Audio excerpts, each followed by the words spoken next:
Hello, everyone. Welcome back to the podcast. My name is Adrienne Finch, and I'm your host. And today we're going to talk about this phenomenon of time flying by quickly. The dreaded realization that, oh my God, time flies so fast. And what to do when you feel like you are not progressing, that you haven't done a whole lot since the last time you realized time was flying fast. And then I'm going to give you guys two very specific and proven solutions for combating this feeling and for living a much happier life. Stay tuned.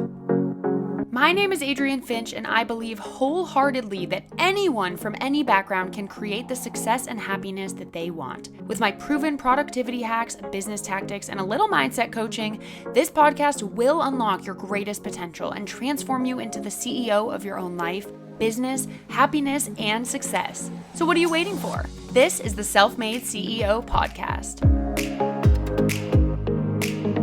Hello, everyone. Welcome back to the Self-Made CEO podcast. I'm Adrienne Finch, as I already said. How are you guys doing? I am having actually a really good day, which I feel like lately, just the last couple weeks, I just feel like I've been having a lot of kind of crappy days. And that doesn't happen to me very often, so it's really kind of strange, but I just feel like it was one of those weeks last week, and we had the 4th of July. That was so much fun. I hope you guys all had fun on the 4th. But I don't know, after that, things just felt overwhelming and kind of negative and stressful. But I feel like I'm out of that funk. It's interesting too. I've talked to a lot of other people who also felt like they were kind of in a funk. And then of course the whole, excuse and reason is, well, Mercury is in retrograde. Have you guys heard that? Mercury's in retrograde. So apparently that's why. I'm hoping that's why, but I know that sometimes shit just happens. So that's kind of how I've been feeling lately. But today I'm recording this episode on a Friday. It is beautiful out. It is sunny and warm.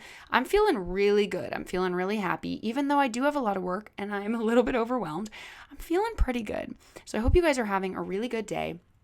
Today's episode was very much inspired by how I've been feeling lately, which is a little bit overwhelmed.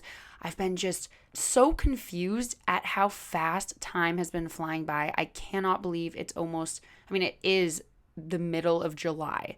I look back and I think, what did I do in June? Was June even a month? Did we just skip June? I literally don't know what I did in June. Couldn't tell you. And I feel like this is kind of a curse of mine. I tend to really acknowledge and focus on time flying by quickly and feeling like anxious about it, feeling like I haven't done much with my time. And it's a problem. It's definitely a weakness of mine. I know it's not healthy and I know it's not great. So I've been really reflecting lately on how I can change this. How can I, worry so much less about time flying by? And how can I stop assigning a negative meaning to this? So I felt like this was a relatable topic. I don't know if I'm the only one, but time has just been soaring by. And if I look at this time last year, sometimes I feel like, what have I done in that year? Like, have I progressed at all? And the answer, of course, is yes, I have. So I'm here today to kind of let you guys know two major solutions for combating this feeling and for having just a better, more positive outlook on time flying by. And hopefully you guys can implement some of these strategies into your everyday life. So even if you don't feel like time flies by, or if you don't think it's a negative thing, I'm still going to be talking about things that are going to help you anyway. I'm talking about gratitude, and I'm talking about how to kind of force yourself to slow down in life and why these things can make you so much happier, so much more successful, and just they can help you to progress so much more. So without further ado, let's just get right on into it. So as I said, it's one of my biggest weaknesses, constantly acknowledging that time flies by and assigning a negative meaning to it. So remember that I talked about in a couple episodes ago, I talked about the fact that it is up to you. You are responsible for the meaning that you assign to things that happen to you or things that happen in life. It's up to you the way that you assign meaning, what you make that say about you, about your life, about your ability to thrive, succeed, be happy. It's all up to you. So what I realized about kind of this flaw of mine is that I'm letting time flying by quickly be a bad thing. I'm letting that tell me that I'm letting time go by without doing enough. I'm not progressing. I'm not succeeding. I'm just not doing enough. And the reality is that's not true. I've actually done a lot in the last year. And I realize it's only happening. I'm only feeling this way because I am assigning that meaning. I'm the one telling myself I haven't progressed enough or all those things. No one else is saying it. Everyone else is saying, congratulations for all that you've done. It's so inspiring to see what you're doing. And I'm sitting here sometimes genuinely like unable to take the compliment. I'm like, really? I feel like I haven't done anything. I'm all anxious about time flying by. So it's completely self-destructive and it's completely avoidable. This is something I can fix, and this is something you can fix if you feel this way about time flying or about anything else in life. I should be enjoying the moment. That's what I should be doing, not freaking out about the fact that it's already halfway through July, you know? So as I mentioned, if you're someone who finds yourself doing this as well, I have 2 solid things that you can do today, starting now, to really help change your mindset. And I want to emphasize, I've said this before, but this podcast, what's really important to me, you guys, is that you can actually step away from these episodes and feel like, man, I have something that I can do or think about right now that can change my life.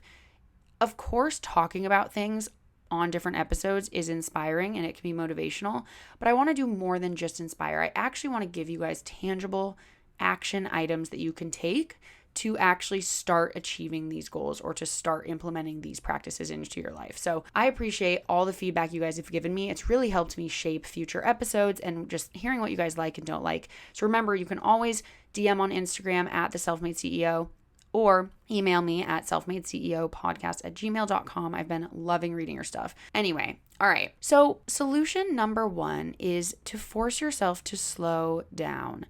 Now that sounds very broad, but I'm going to really get into what does this mean and what can we do every day to help us slow down. I think with constant stimulation in our lives, with social media, with normal media, TV shows, texts, calls, work, there's just so much stimulation. We're constantly on devices. We're constantly being shown advertisements. We're constantly being fed different ideas and different beliefs. And it's a lot. It's a lot and it's very overwhelming. And I think that's something that we have to do in this day and age that people didn't have to do before is really learn how to slow down and to be in the moment and to not let all those external stimuli affect you negatively. And this is definitely something I've noticed lately. Like, wow, I'm constantly overstimulated. I have way too many emails and texts and calls and advertisements and the radio and my car's messy and my house is messy. And I just sometimes need to remember to slow down. It's okay to slow down, especially if you live in a city. If you live in a small town, I feel like sometimes maybe it's easier to feel like you are slowing down because there's not as much going on around you. I know when I go on a vacation or I go somewhere where it's more quiet and relaxing, like I did that in June with my dad. I went to a wellness retreat in Arizona and it was like, oh my God, it was as if time just stopped. It was as if time actually physically slowed down. So if you aren't in that type of situation, if you live in a busy city where it's always sunny and everyone's always on the go and people have big hopes and dreams, like in Los Angeles, everyone's like competing to do the next thing and it's very overwhelming. So I encourage you guys to try to slow down. And here are some ways you can do that. Number 1, this is actually a psychological technique. My parents both have told me about it before. I'm unsure what it's called, so we're just going to talk about it. But one thing that really helps relieve anxiety and stress, and it helps you to slow down, is to specifically go on a walk, like in nature or on your street, or even if you can't go on a walk, like sit down in one place in your house, outside, whatever, and just notice what's around you. But I mean quite literally, like close your eyes and actually think about what are you smelling? What smells do you smell that you don't normally notice? What sounds are you hearing? Do you normally hear the sounds? Are you noticing any sounds that you don't normally hear? Can you taste anything? I mean, if you're not eating, you probably won't be tasting anything. And then open your eyes. What do you see? When you don't have your phone on you, when you aren't, on your computer, you're not working, look around. And I encourage this to be kind of a walk. Taking a morning walk in the neighborhood without your phone can be so helpful in slowing down. My roommate Morgan has been doing that a bunch lately, and I really want to hop on that train because I think that is so helpful in all of this. So go on a little walk if you can and just put your phone down and just observe nature. And it sounds silly or boring kind of, but I promise you, this is like a proven thing that really just helps you to slow down. It's almost like meditation, but you're actually just hyper focusing on things that you wouldn't normally think about. You're distracting your brain. Yeah, so notice everything that your senses are seeing. What are you seeing? What are you hearing? What are you feeling? And I want to tell you guys a little story about something that really helped me today. So today I was in the morning feeling a little bit overwhelmed. I had gotten a little bit of a late start on the day. I had a bunch of work I needed to do, but it was Friday, so I didn't want to be working into the night. I wanted to be relaxing, but I had to go pick up a prescription. My prescription was ready. I needed it. And I was like, shoot, I don't want to take a break in my work. I have so much to do, but I need to go get this this prescription. It's not one pill, my prescription. So I said, okay, I'm going to go. I'm going to be very quick. I'm not going to get distracted. All right. So I went to CVS. There wasn't any parking, so I parked at Target, which was like 2 blocks down the road. And I noticed as I was driving into the parking lot that there were a bunch of people in blue shirts, and I could read that their shirts said UNICEF. And so I was like, oh no, people are probably going to try to stop me and try to talk. And I don't know why my immediate reaction was like, oh no. I think it was just because I was kind of in a rush and I didn't want to be distracted and I didn't want to, be even later to my work. So I parked and I kind of knew, all right, I'm going to have to avoid. And what's interesting is typically I'm the kind of person that will stop and talk to people like all the time. My friends used to make fun of me because we'd walk through a mall and I would be that person that stops at a kiosk where someone's trying to like sell you a hair straightener. And they're like, Adrienne, literally, we don't have time for this. And I'm like, no, but I want to listen. So typically I'm someone that's very, eager to talk to people and meet new people and just hear what people have to say. But lately, not even lately, just today, or being stressed or being overwhelmed or when you're on a time crunch, it's harder to want to slow down and actually talk to someone. So I parked and I walked over to CVS and I saw this girl. I knew she was going to approach me. But instead of telling her like, so sorry, I don't have time, I actually just decided to listen to what she had to say. And listening to her story was very just eye-opening. She was talking to me about UNICEF. She was talking to me about this cause she's fighting for, why she's out here on the street today, what they're trying to get, and who it's helping. And I realized something. It's so important sometimes to just slow down and notice what's around you and notice that you aren't the only one in the world, or you're not the only one in your town, and that there are problems greater than your own, and that everyone is going through things. I may have felt like I was in a rush today, but at the end of the day was me needing to get back and record this podcast episode so much more important than me taking 20 minutes listening to how there's malnutrition in the world and how a simple donation can help feed a child, So I ended up actually not giving a monetary donation because I like to do a lot of research before I sign up for things like that, but I instead vowed to share this message with my audience on YouTube or Instagram, whichever way I end up doing so, and encourage other people to donate if they can or to educate themselves on it. So anyway, I just want to say, I stopped and talked to her today because I thought about my podcast. And I thought about how badly I want people to listen to it, how badly I want to help people, and how badly I want to impact people. And I realized something. How can I expect people to listen to what I have to say or to be impacted by what I have to say if I'm not giving others a chance to impact me, right? If I had walked right by her, I wouldn't have heard the cause that she's fighting for. And I wouldn't have gotten to tell her that I was proud of her for being on the streets and for fighting for something greater than herself. And though I didn't make that donation, what she said to me did impact me. And it did make me want to go do more and want to impact people even better. And I just feel like there's this mirror effect. How can I expect people to want to listen to me or to, purchase my products or to be impacted by me or to trust me if I am not willing to do that for others? If I'm not putting myself in their shoes and saying, you know what, I'm going to listen to them. So to tie this back with time going by so fast, something like today just helped me to slow down, and it also helped me to realize that I need to do that more often. It helped me enjoy the current moment and not be so worried about getting my work done on time, getting home. Like I said, was getting home 20 minutes later than expected going to drastically alter my life in a negative way? No, not at all. And sometimes I just say, screw it. And I was like, yes, tell me your story. And it felt good. I'm not saying you need to go do that every day, but just I encourage you to try things like this to really force yourself to slow down. So go on a walk, observe nature, do anything you can to just slow your own time down. Don't be constantly anticipating something in the future, right? So that's number one. And number two, the number two solution for this, and this is the big one. There are so many topics within this topic to cover, and I know we won't get to all of them today, but it all has to do with gratitude. Gratitude is, oh my gosh, the absolute key in achieving your dreams, in manifesting things that you want, being grateful. Again, it's that mirror effect. Being grateful for what you have, being grateful for what other people are doing for you. How can people be grateful for you and your content and your service or your business if you aren't grateful for others' services and businesses that help you? Remember the law of attraction. And if you need to refer back to my episode about manifestation, I highly, highly encourage it. It's a very popular episode. So remember the law of attraction. Like attracts like.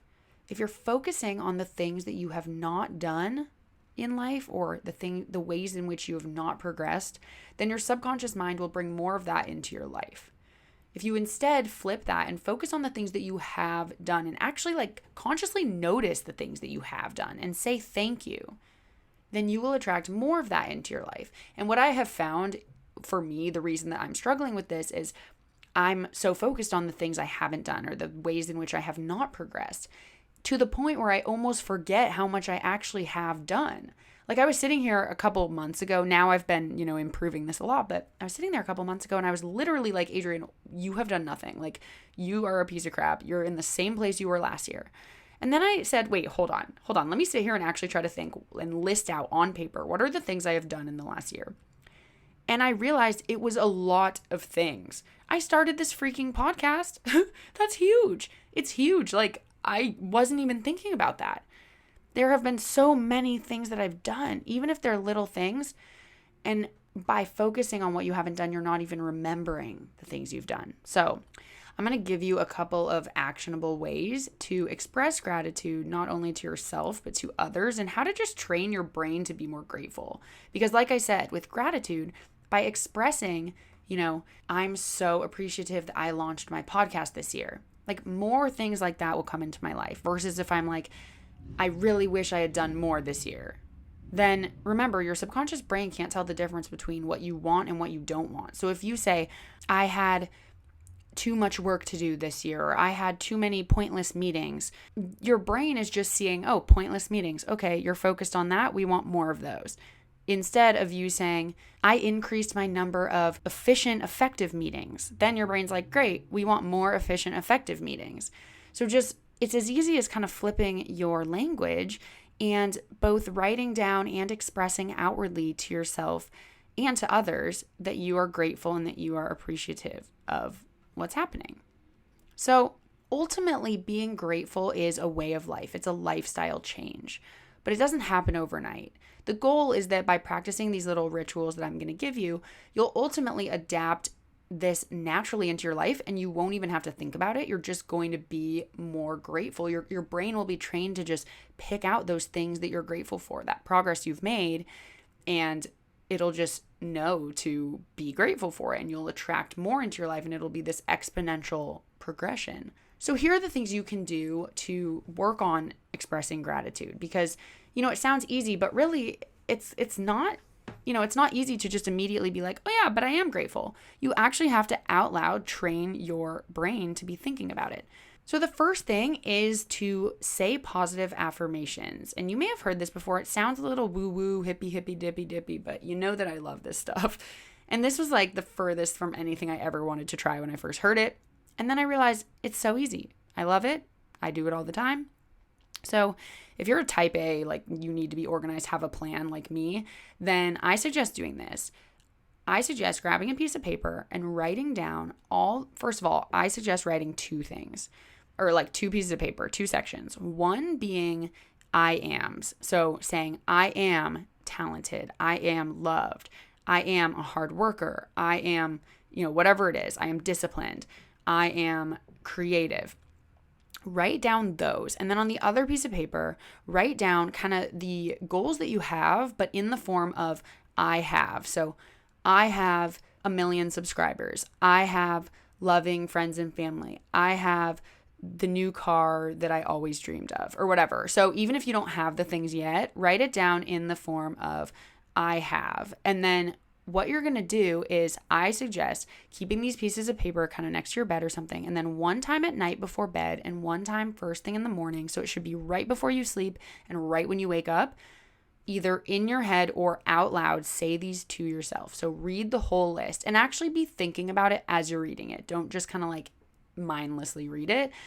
And then for the sheet with the I haves, so that I have my new car or whatever, after each sentence say thank you. Say, I have the car I always wanted. Thank you. So, and I'm not religious at all, by the way, like literally at all. So it's kind of hard because I don't like pray or anything. Like I'm not religious, but I almost want to develop like my own way of praying that just has to do with gratitude, because essentially it's the same thing. You're thanking the universe in my mind. You're thanking the universe for what it has given you and for what you have achieved. So I personally keep this list by my bed of affirmations, and I genuinely believe them about myself. And by saying it, it's like I do believe them, but by repeatedly saying it, it's repeatedly encouraging my subconscious that like this is who I am and this is what I want more of. So I highly recommend doing that. And again, too, it's like another thing this helps with is just discipline. A lot of, successful people talk about having routines and rituals. And if you can incorporate something as small as this, it takes like literally 15 seconds. If you can force yourself every night and every morning to do this, you're developing a ritual. And by developing a ritual in one area of your life, you will be able to develop a ritual in other areas of your life. The second way that you can kind of practice being grateful, and I mentioned this in episode 7 a little bit, is there are little ways that you can change your language, change the way you speak, that will attract more positivity and success into your lives. One example of this is replacing I'm sorry's with thank yous as much as you possibly can. So a great example of this is something that I used to do all the time, and I have completely changed it, is I'm not the best with communication sometimes. I get a lot of emails, I get a lot of texts, and sometimes I can't respond right away. And it really eats me up inside. I hate it. It makes me anxious that I can't be a good communicator. It makes me anxious that people view me as someone who's hard to get in touch with. And I've talked about this before. But something that really, really helped me is instead of answering emails almost routinely with, hi, so-and-so, so sorry for the delay, or like, my apologies for the delay, and then I usually follow it with some reason why it was delayed, like, I had a crazy week, or like, so sorry for the delay, I was sick all last week. Instead of doing that, I now just say, hi, Megan, thank you so much for your patience, or like, thank you for following up. Yes, all sounds good. Like actually thanking people for being patient and thanking people for following up versus apologizing for you not being there. It's just way more of like a positive outlook. Like not only is the other person kind of like, oh, like you're welcome. Okay, great. You're recognizing that they did something good for you, which makes them feel good. And it's not, I just think that when you say like, sorry for the delay, or I was sick, or talking about negative things, it just sets this negative tone. So just simply switching your wording and making something more positive than negative can just really help with all of this. It helps you slow down. It helps you just be more grateful, which in turn helps you slow down. So I highly recommend doing that. And then the third and final thing that you can do is you can actually use kind of a structured system for outwardly writing or thinking about your gratitude. So there are several journals and notebooks out there that can help with this practice. I actually ultimately want to make my own like branded self-made CEO type of planner or journal. But until then, I really recommend the 5-minute journal. I will leave a link down in the show notes if you guys want to get one. I have it. It's awesome. Basically, you spend 5 minutes in the morning and at night reflecting on the good things that happened in your day. So it's basically just asking you to list out the things that you were grateful for that day. But not only that, but in the beginning of the journal, they give you a lot of kind of research on why doing this is important. And so you can kind of read that, but I'm just going to read what it asks you to do. So basically at the top of each page, you write the date, and it also has a really interesting quote, like some sort of inspirational quote. My quote for today is, never go to sleep without a request to your subconscious, Thomas Edison. And that is actually perfectly aligned with what we're talking about right now. So I love that quote. But then what it does is it has 2 sections, the morning part and the night part. And it's very, very simple. First, in the morning, you write 3 things you are grateful for. It says, I am grateful for, with 3 lines. It also says, what would make today great, with 3 lines. And then daily affirmations with 2 lines. It says, I am. So that's exactly what we were talking about. You say, I am smart. I am lovable. I am fit, or whatever. And then the nighttime one, it says 3 amazing things that happened today. With 3 lines, you list 3 things. And then 2 lines that say, how could I have made today even better? And I want to emphasize, when you answer that question, you don't want to say anything in the negative. You don't want to say, I shouldn't have eaten so much. Because remember, your subconscious doesn't know the difference between wanting and not wanting. So it'll just focus on the eating so much and it'll bring more of that into your life. So instead, you should word that in a positive sense. So how could I have made today better? You can say, using my communication skills to help my friend solve a problem or something. Literally, it can be anything. But anyway, so I love that journal because, again, it's kind of helping with the ritual and the self-discipline. But, it's not that hard to do. So if that's something that's easier for you to implement by kind of having a system, having a notebook, then absolutely do that. So today was a little bit shorter of an episode. I didn't want to fully get into these topics yet. This was very just relevant to what was going on in my current day, what was going on for me today. And the biggest thing I just want to emphasize is that you are in control and you are responsible for how you are assigning meaning to things. So for example, I was assigning a negative meaning with time flying by so quickly, and it is up to me to shift that. It's up to me to assign a different meaning. And then I also just wanted to talk about one way to do that. One way to shift that is to force yourself to slow down, whether this means having a conversation with a barista at a coffee shop, or talking to someone on the street trying to sell you something, or just taking a walk in your neighborhood, observing nature, really just slowing down, putting your devices away. And then lastly, we talked about gratitude, how to express gratitude versus always feeling like you haven't progressed or you're missing something or you didn't do this, you didn't do that. Instead, understanding how we can be thankful for what we have done and what we do have. And ways you can do that are positive affirmations before bed, on your sheet that you write down, and just by changing your wording every day in life. And maybe write these down as you're practicing them, because you may not remember right away to always do this, but maybe write it down, look at it, put it on your desk, whatever, say, replace "I'm sorry" with "thank you" or something like that, just little reminders here and there. So today was a shorter episode. I hope you guys liked it. You guys know the drill. I'm on Instagram. I'm on email. We're going to do some more manifestation episodes in the future because you guys really loved that. I'm so glad you guys are here. I hope you're having an amazing summer. I love you all. And if you ever have any episode suggestions or things that you want me to go more in detail on, please let me know. Feedback is always welcome. I may actually be adding someone to my team soon, so someone who will be able to help with email communication, with DMs, everything like that. So I really encourage you guys to get involved. Write a review if you can, or even just click on that little star to give it a rating, hopefully 5 stars, crossing my fingers. But that is all for today's episode. I love you guys so much. Thanks for watching, and I will catch you next time. Bye.